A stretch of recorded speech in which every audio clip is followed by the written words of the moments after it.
Hello, my name is Sirina and I'm a senior at Monte Vista. Yes, I may seem like any other teenager that has to wake up early for school and has a hard time getting out of their bed. But there's actually a lot more about me. A lot more to what you can see. I was born in Hong Kong and I did not move to the US until after 5th grade. Throughout this journey, my personalities and actions have very much been a result of what I've been exposed to and what I've been surrounded by. First of all, my family and my relationship with them has shaped me for who I am today. Growing up, I've always had a strong bond with my family, and luckily enough, I've always felt loved every step of the way. My family has taught me almost everything an individual needs to be. They've taught me to be positive, responsible, thankful, polite, creative, and so much more. Growing up, my dad has always taught me to be responsible, whether it is to take my words to heart or just simply being on time in events and with my work. Although he would always yell at me for procrastinating on homework or being unorganized with my planning, his words has only made me develop good habits and made me a better person. My mom, on the other hand, has always reminded me to be proud of who I am and work beyond my boundaries. In other words, to stay creative. She has always encouraged me in whatever I wanted to do, whether it is to take my ballet exams or to pursue architecture as my future career. And for my sister, although we used to argue a lot when we were little, she has made me become someone who puts others before themselves. As an older sister, I've always felt like it was my responsibility to keep her on track and offer the help when she needs it. Whether it is to drive her to places or simply just helping her with homework, although it seems like an obvious thing to do for a sibling, it has made me care for others more. Although my family plays a big role in who I am today, I would not be the same without my friends, especially those I've met after moving. At Kennedy Middle School, everyone already knew each other from their elementary schools and had their own friends. I felt like I was the odd one out.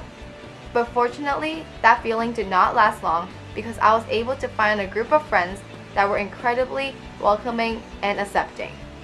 These people have made me realize the importance of having fun and allowed me to try new things. They've introduced me to almost everything about the Indian culture. This is an experience I would have never expected, coming from a strict Chinese environment. Although on the outside I was not one of them, they've never made me feel left out and have always made me believe I was one of them.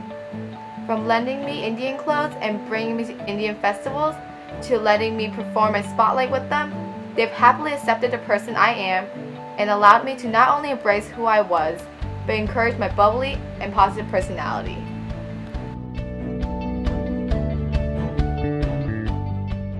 Those are a few things that have influenced who I am, someone who is positive. But with the growth mindset, there are also things I aspire to be. I aspire to be an inspiration to others, especially to younger generations. For someone who loves younger kids, I've made it my goal to do my best to provide happiness for them.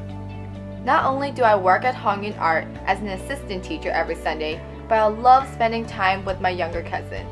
After a long night of studying in the evening, I'm usually very cranky and tired the next morning.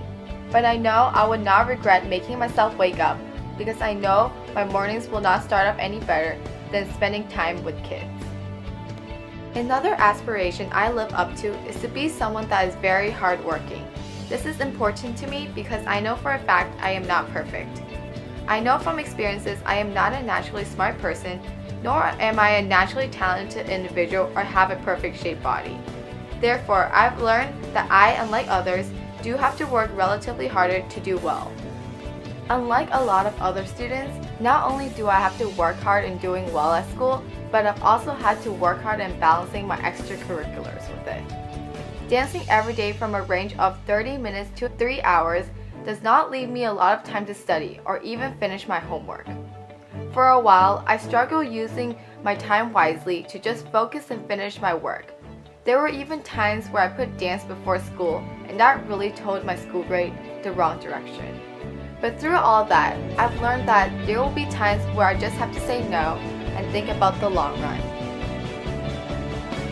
Although dance is sometimes an obstacle I encounter, it is something I've done for a long time, and it is something that not only brings the best out of me, but also an activity that lives up to my aspiration. I may not have the perfect body shape like a typical dancer does, but it is something that I work really hard at. This is also a place that encourages me to be positive and just simply have fun. I may be stressed in school, but I know regardless, the environment my dance studio has created will turn that frown upside down. I am not the best at dancing, but the reason behind why I bring so much self-confidence is because I am in my element when I dance, and the comforting feeling makes everything else worth it. It used to be the only thing that felt right, as it can defeat any fears and self-doubts. This is the one place where I know myself better and where I can see the true Sirina. In simple words, it is a place where I can best express myself. With these aspirations, I hope to make the world a better place, whether it is to put a smile on someone's face or making someone's day with a simple act of kindness. Whether it is creating art pieces, performing in a dance piece, or playing Chinese instruments at senior homes, my main goal is to bring the same level of joy I feel to others. At the end of the day, I believe everyone has the power and will to determine their future, whether it is to be more open-minded or not about an issue. One can either hold a grudge or simply be more open-minded and move on. For me, although there may be roadblocks I encounter in life, staying positive is something I'll always try to do.